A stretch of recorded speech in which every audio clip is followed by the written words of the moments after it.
We learned a long time ago, you don't get what you don't fight for.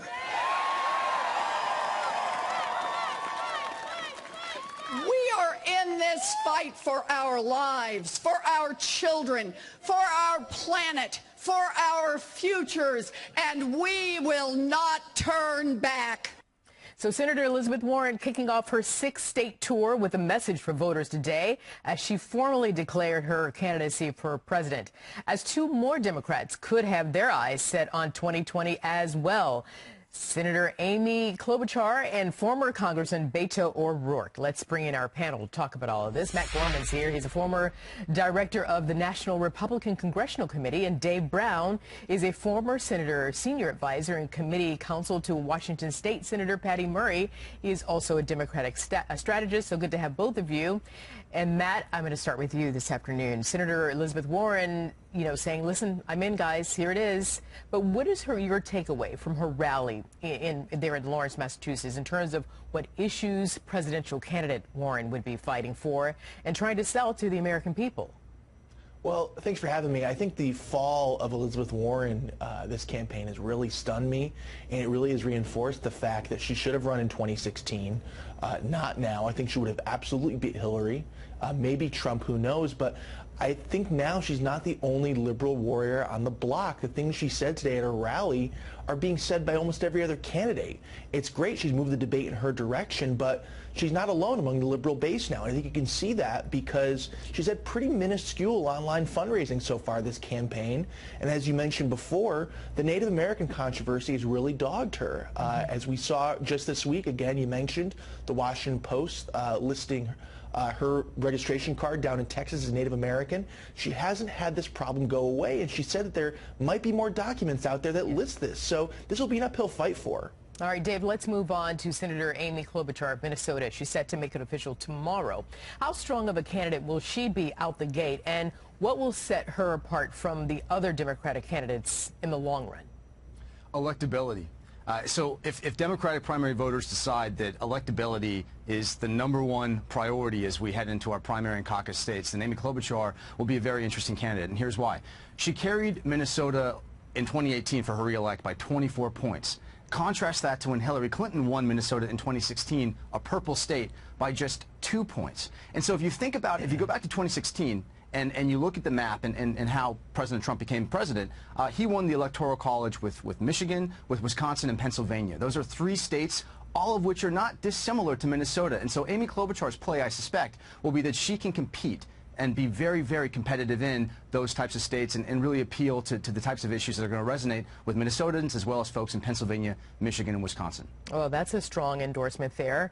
Let's talk about this, Matt. I mean, Beto, he has started out strong. He's going to headline his own event while President Trump visits El Paso on Monday. I mean, is that a strong signal that he wants to challenge President Trump, or is it a bit of a test balloon to see how he would fare in a Trump-Beto battle?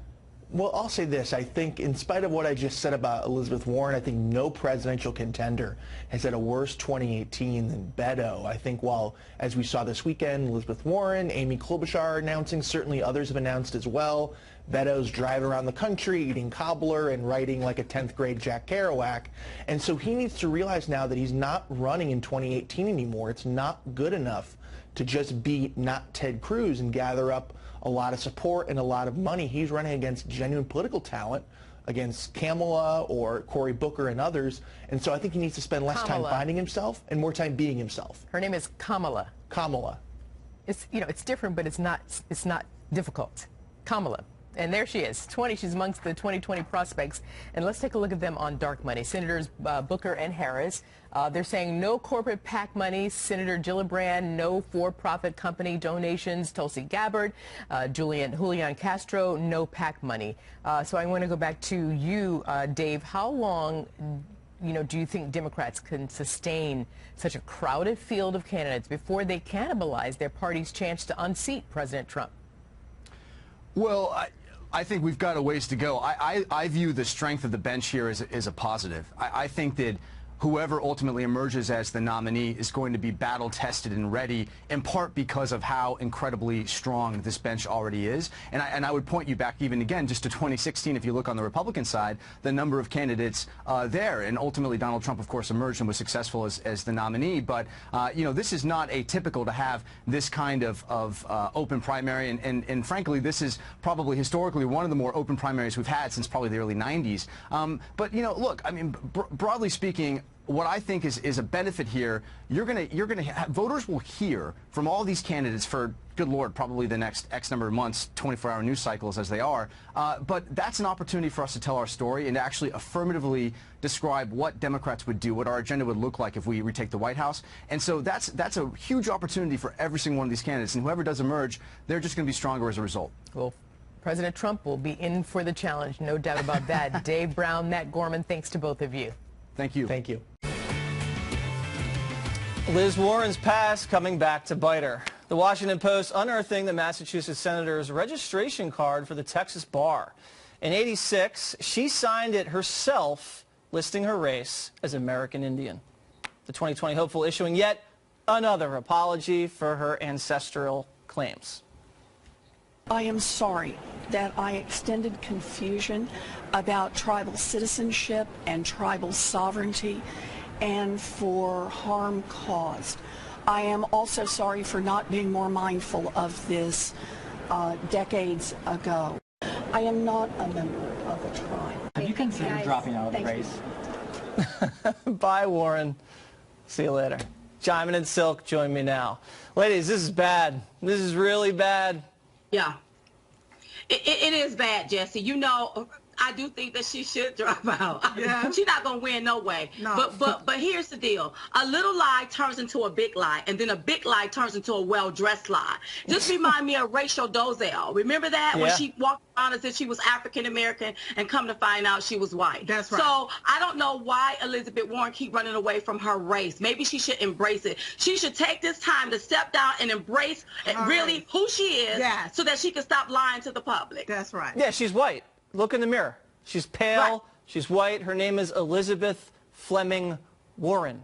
I mean, I had my DNA tested. I'm 0.1% black. She's 0.09% American Indian. I'm more black than she's Indian. Just like Silk is more Indian than she is. You are, Look at her Silk. high cheekbones. And that's what got Liz Warren in trouble with the cheekbones. Oh, boy. All right, let's go on to O.J. Simpson. You know, he was talking about Roger Stone, who complained about the FBI using some brutal tactics in the raid at his house earlier in the morning. Here's the juice on Roger Stone. I got raided by the FBI in Miami. 30-something FBI agents, 5 o'clock in the morning, and I had more than dogs. I had kids there. They were a little traumatized, and my friend, he got raided too. For nothing at SEC Task Force. They were wrong. You never heard another word about it after the media made a big deal out of them in there. So the FBI can be wrong, you know, but to try to compare it to El Chapo and Bin Laden, hey man, Bin Laden was carried out in a bag, not walked out in handcuffs. So, you know, man up, stop crying. Well, now, when O.J. tells you to man up, I'd say, okay, whatever you say, O.J., whatever you say.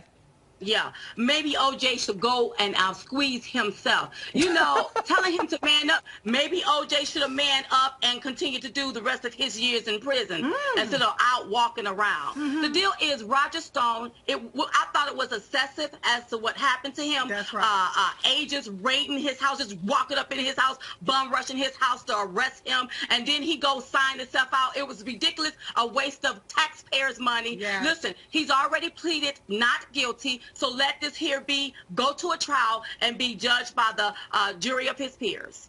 All right. Now, one of the other controversies this week, do you guys remember this scene from Mary Poppins? Chim chimney, chim chim, chiree chim chim.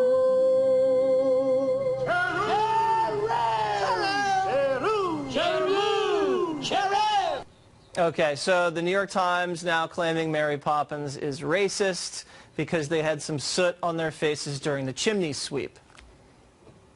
Okay, so why do we allow these people to manipulate our language and say it's racist, or what we say is racist? Our TV shows are racist. Now Disney movies is racist. This is crazy. Yeah. But I didn't see them mention anything about Jimmy Kimmel or, dressing up in blackface. I didn't see them mention anything about Joy Behar dressing as a beautiful African-American woman. I just wish that the left would stop attacking everything and making everything racist. Because it's getting out of control. That's right. That Mary Poppins movie was not racist. So stop it, New York Times. Stop it. And understand what racist is. It's whenever a person thinks they're more superior than another group of people. That's what it is. So stop calling everybody racist, because the definition of racist is just going away. You're not understanding what the definition is.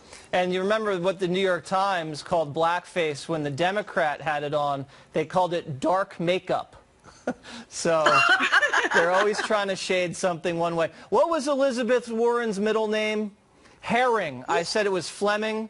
I do not want to misidentify Elizabeth Warren. All right, ladies. Catch them on the Chit Chat Tour. ChitChatTour.com. There it is.